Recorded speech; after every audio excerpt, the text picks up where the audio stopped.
Hi everyone, Paul here from Asperger's from the Inside. Today the topic is spectacular success and spectacular failure. So I don't know what your experience with success and failure is, but for me personally, I kind of feel like I'm walking a tightrope and either everything is going to go really, really well, or I'm going to absolutely crash and burn and it's like literally like a train is derailed, and that's not a good thing. It's very hard to re-rail a train after it has derailed. So there can be a lot of pressure in the moment when you're supposed to be trying to perform, of knowing that I need to pull myself back from this cliff just far enough to make sure that I don't fall off the cliff and derail the train and end of story. But at the same time, I'm driven to push myself and succeed at the things that I am good at, because there's not that many things that I'm good at.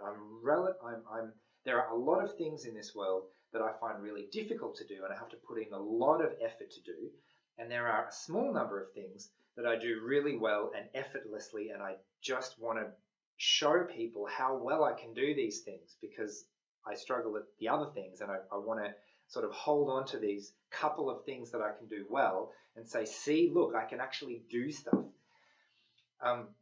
So part of the reason I'm reflecting on these things is because I've just come off the back of this Autism Explained online summit, which was months and months worth of work.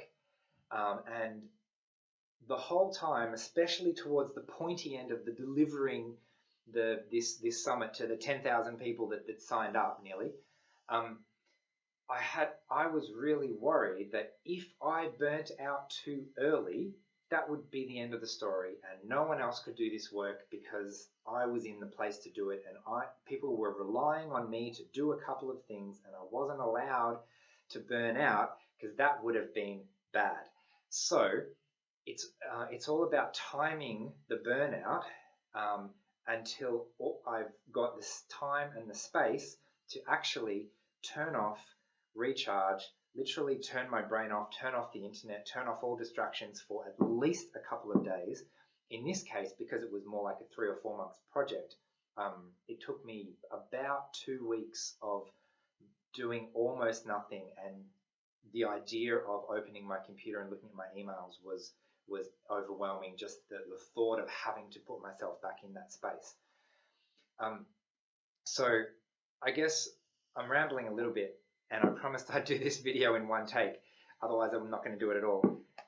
So I don't know if you've experienced this pressure of actually doing really well in the moment, but being scared that at any moment it could kind of fall off that performance cliff and go from doing really well to absolutely incapacitated, incapable of doing anything at all, almost like, I don't know, breaking a string or something with a musical instrument, and everything was fine, and now there's actually literally no possibility of moving forward anymore, which would be a spectacular failure in that sense.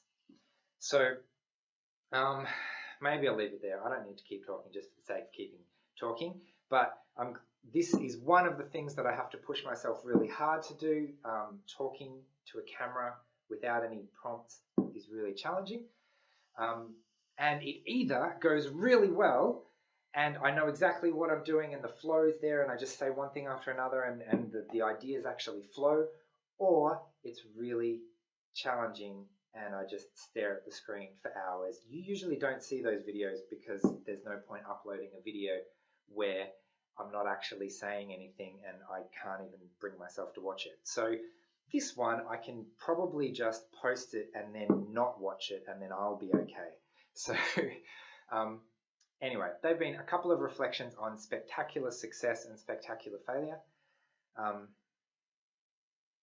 Yeah, and I wanted to make this video because I see this a lot with the autistic people that I work with, in that when the conditions are right, they do really, really, really well, unbelievably well. When the conditions are not right, or when they're too tired, or when something doesn't quite match there, it's spectacularly bad as well. And you think, how did you even get your job if you're so incompetent? versus, wow, you're incredible, I've never seen anyone do this as well as you do. So both of those options are capable. Anyway, the same person can do both things, and it can be really stressful to try and make sure you're succeeding rather than failing, because failing is not fun. Anyway, hope you've enjoyed this video, and I'll see you another time. Bye.